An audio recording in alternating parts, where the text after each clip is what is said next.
Hi, I'm Alicia Falk-Horton from the Princess Pollywog Boutique, and I'm here to talk to you a little bit today about why I quit LuLaRoe. I would not take back that time for anything.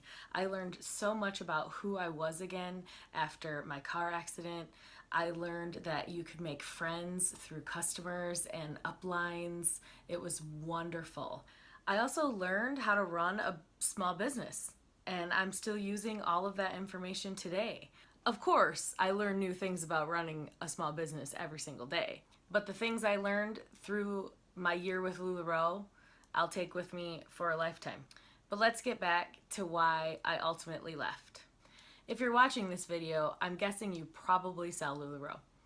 Now, I don't want to sit here and bash the company, but I just want to talk about the couple of things that kind of bothered me at the end. Ultimately, it came down to I just wasn't passionate anymore about the clothing I was selling. I wasn't passionate about my business anymore. And if you're not passionate about what you're doing, then it makes it really difficult to sell the clothes. Quality control seemed to go down a little bit. I used to only get a few damages every once in a while, but then it seemed like I was getting 10 or so every week. And that really started to bother me because I was having to be the one to replace those and then turn around and send the damages back. And I was losing money. I was also getting damages straight from the company, and that really hindered what I could sell. Also, the launches. The launches.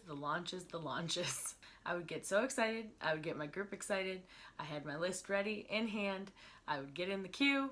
I thought I would get a high enough number, and then I'd get in and nothing would be left. It felt like hours of my time would be wasted and nothing would be there. I'm hoping for all you ladies that are still in LuLaRoe, maybe it's gotten better. I hope so. I hope it does. But I just had enough. I couldn't do the launches anymore. The next biggest thing outside of just not feeling passionate for the company anymore is I felt that the plus size sizing wasn't quite on par with what I wanted.